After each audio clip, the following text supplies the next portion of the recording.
She cleaned the office toilets, then took over as CEO. The blood on the marble floor of the executive bathroom was still warm when Maria Santos found it at 3:47 a.m., her cleaning cart squeaking to a halt as she stared at the crimson pool spreading beneath the platinum sink. She had been cleaning these toilets for 3 years, arriving each night after the glass towers of Manhattan emptied their souls into yellow cabs and subway tunnels, but she had never seen CEO Jonathan Blackwood dead before, his Armani suit soaked in his own mortality. The penthouse office of Blackwood Industries had always felt like a mausoleum to Maria, all cold marble and steel that reflected the city lights like a kaleidoscope of greed, but tonight it truly was a tomb. She should have called the police immediately, should have screamed, should have run, but instead she found herself kneeling beside the man who had never once looked at her face despite passing her in these hallways for over 1,000 nights. His eyes were open, staring at the ceiling where a security camera blinked its red eye like a mechanical vulture, and in his right hand was a piece of paper covered in his own handwriting. Maria had learned to read English by studying the documents left carelessly on desks during her cleaning rounds, absorbing the language of power and money like a sponge absorbs spilled coffee, and now she read the words that would change everything. The paper was Blackwood Industries' letterhead, and the message was clear: Mr. Blackwood had discovered something that someone was willing to kill for, something about the company's newest acquisition, a small pharmaceutical startup called Genesis Labs that had been developing experimental treatments for memory disorders. The sound of elevator doors opening 40 floors below echoed through the building's bones, and Maria realized she had maybe 5 minutes before security made their rounds. She photographed the note with her phone, her hands steady despite the magnitude of what she was doing, then carefully placed it back in the dead man's grip. The security footage would show her discovering the body, but it would not show her reading the note or taking the photograph. She had learned the blind spots of every camera in this building during her years of invisible labor. By the time the police arrived, Maria had transformed back into what everyone expected her to be, a frightened cleaning lady who spoke broken English and understood nothing about corporate finance. She watched Detective Sarah Chen process the scene, noting how the detective's eyes lingered on details that others missed, how she questioned the security guards about their timing, how she seemed to sense that something was wrong with the official story of suicide that was already forming in the minds of the other investigators. The next morning, Maria did not go home to her studio apartment in Queens. Instead, she took the subway to the New York Public Library and began researching everything she could find about Genesis Labs. The company had been founded by Dr. Elena Vasquez, a brilliant neuroscientist who had discovered a way to enhance memory formation and recall, but the technology had darker applications. It could also be used to implant false memories or erase existing ones completely.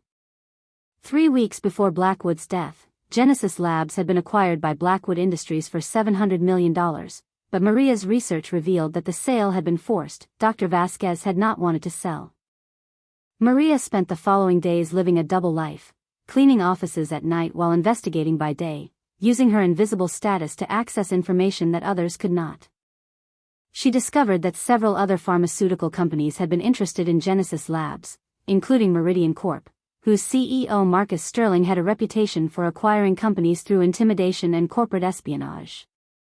The deeper she dug, the more she realized that Blackwood's death was connected to a conspiracy that reached into the highest levels of the pharmaceutical industry. The breakthrough came when Maria found Dr.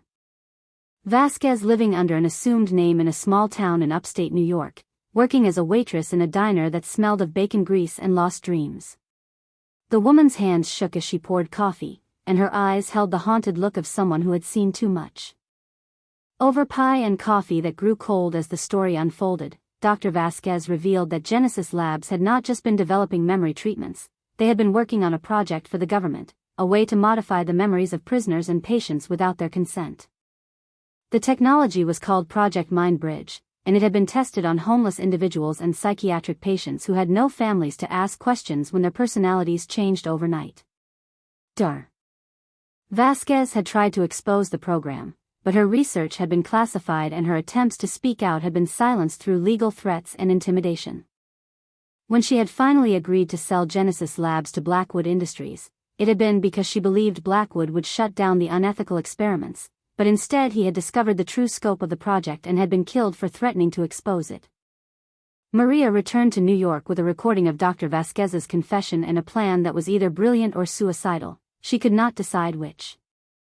She knew that the only way to expose the conspiracy was from the inside, but she also knew that her position as a cleaning lady made her invisible to the people who mattered.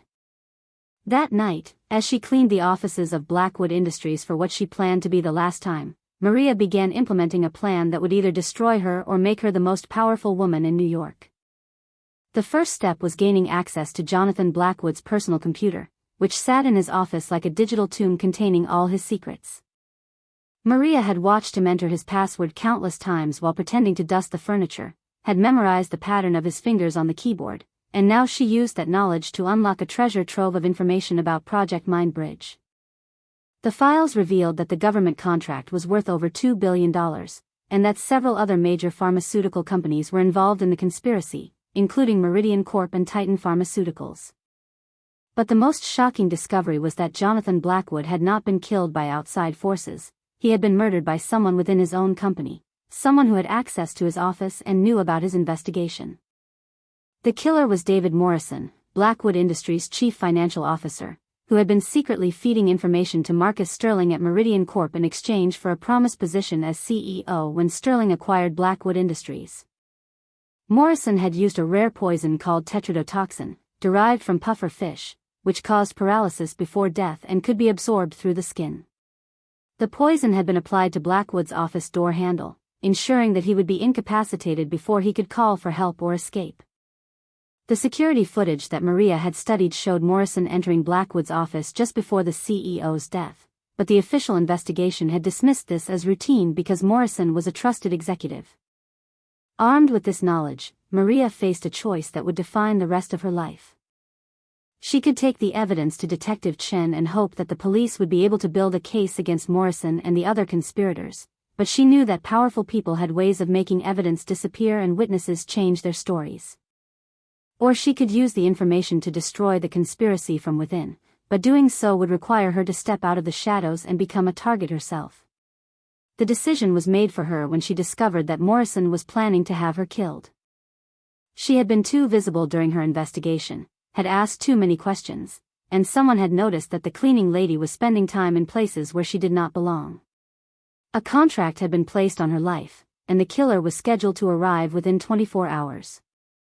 Maria spent her last night as a cleaning lady preparing for war. She copied all of Blackwood's files to multiple secure servers, sent detailed information about the conspiracy to journalists and government investigators, and prepared a dead man's switch that would release everything if she disappeared or died.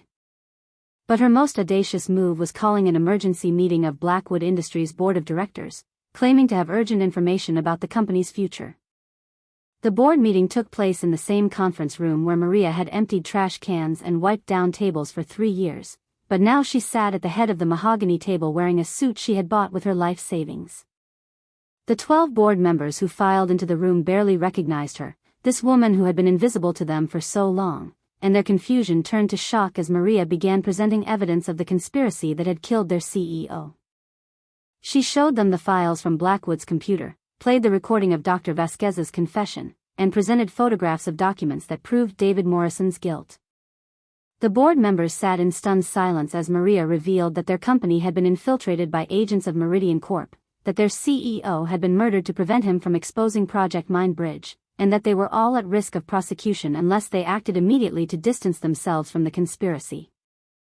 But Maria's greatest revelation was yet to come. She had discovered that Jonathan Blackwood had been planning to restructure the company before his death, and had been preparing to name a new CEO who would clean house and restore the company's reputation. The person he had chosen was not David Morrison or any of the other executives, but rather someone who had demonstrated integrity and intelligence despite being overlooked by the corporate hierarchy. The person he had chosen was Maria Santos. The will was read aloud by the company's general counsel, who had been as shocked as anyone to discover its contents. Jonathan Blackwood had left detailed instructions that in the event of his death, Maria Santos was to be offered the position of interim CEO, with full authority to investigate and eliminate any unethical practices within the company. He had been watching her for months, had seen how she noticed things that others missed, how she understood the workings of the company better than executives who earned millions while she earned minimum wage. The board members exchanged nervous glances, uncertain whether this was genius or madness, but they had little choice. The evidence Maria had presented made it clear that David Morrison could not be trusted, and the threat of prosecution loomed over all of them if they failed to act decisively. After 2 hours of heated discussion, they voted unanimously to accept Blackwood's recommendation and offer Maria the position of CEO. Maria's first act as CEO was to fire David Morrison and turn over all evidence of his crimes to the FBI. Her second act was to cancel all contracts related to Project Mindbridge and publicly announce that Blackwood Industries would no longer participate in any research that could be used to harm vulnerable populations. Her third act was to establish a foundation to provide support for the victims of unethical medical experiments, funded by the sale of Genesis Labs to a nonprofit research organization. The transformation was not without its challenges. Maria faced resistance from executives who resented taking orders from someone they had previously ignored. She dealt with threats from the conspirators who wanted to silence her, and she struggled with the loneliness of leadership in a world that still saw her as an outsider. But she also discovered that her years of observing the company from the margins had given her insights that traditional executives lacked. She understood how decisions made in boardrooms affected the people who actually did the work, and she was able to implement changes that improved both profitability and employee satisfaction. Within 6 months, Maria had transformed Blackwood Industries from a company tainted by scandal into one of the most respected pharmaceutical firms in the country. She had done this not by hiding from her past, but by embracing it, by acknowledging that her perspective as someone who had been invisible gave her a unique understanding of how power worked and how it could be used responsibly. The cleaning lady who had once been ignored by everyone now commanded respect from world leaders and industry titans. The conspiracy that had killed Jonathan Blackwood was eventually exposed in its entirety, leading to prosecutions that reached the highest levels of government and industry. Marcus Sterling was sentenced to life in prison for his role in orchestrating multiple murders. David Morrison received 25 years for killing his own CEO, and dozens of other conspirators faced justice for their crimes. Dar. Vasquez was granted immunity in exchange for her testimony and was able to return to legitimate research, working for Maria's foundation to develop treatments that would help victims of memory manipulation. Detective Sarah Chen, who had suspected from the beginning that there was more to Blackwood's death than met the eye, became Maria's closest ally in law enforcement, helping to protect her from ongoing threats while building cases against the remaining conspirators. The two women formed an unlikely friendship, bonded by their shared commitment to justice and their understanding of what it meant to be underestimated because of their gender and background. Maria's story became a symbol of hope for working people everywhere, proof that intelligence and integrity could triumph over wealth and connections. She used her platform to advocate for economic justice, fair wages, and respect for all workers regardless of their job title or background. The woman who had once cleaned toilets now sat on corporate boards and advised governments, but she never forgot where she had come from or the people who were still fighting to be seen and heard. The office building where Maria had once pushed a cleaning cart now housed the headquarters of the Santos Foundation, dedicated to exposing corporate corruption and protecting whistleblowers. The executive bathroom where she had found Jonathan Blackwood's body was converted into a memorial garden, a place of beauty and reflection where visitors could contemplate the price of speaking truth to power. The marble floors that had once been stained with blood now reflected the light of hope, and the security cameras that had once watched over a crime scene now monitored the work of people committed to justice.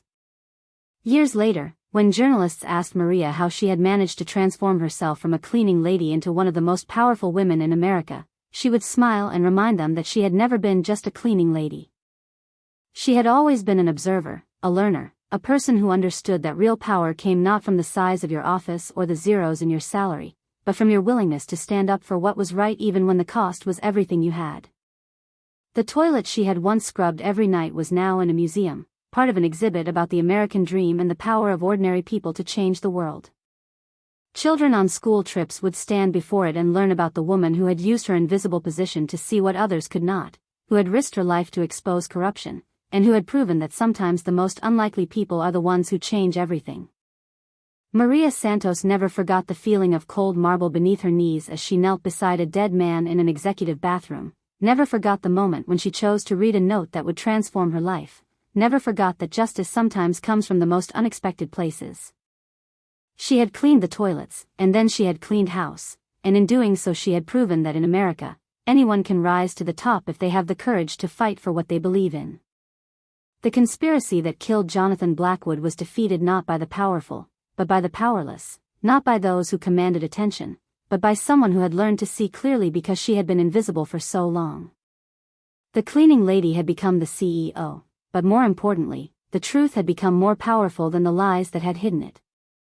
In the end, Maria's greatest victory was not the corner office or the executive's salary or the respect of her peers, but the knowledge that she had used her power to make the world a better place for people like her, people who worked hard and deserved to be seen, people who cleaned up after others and deserved to have their voices heard. She had taken the invisible and made it visible, had taken the powerless and given them power, had taken the forgotten and made them unforgettable. The woman who had once been ignored by everyone now commanded the attention of the world, but she used that attention to shine light on others who were still in the shadows, still fighting to be recognized, still believing that America was a place where anyone could rise if they had the courage to try. Maria Santos had cleaned the toilets, and then she had cleaned up everything else, proving that sometimes the most powerful revolutions begin with the most humble work.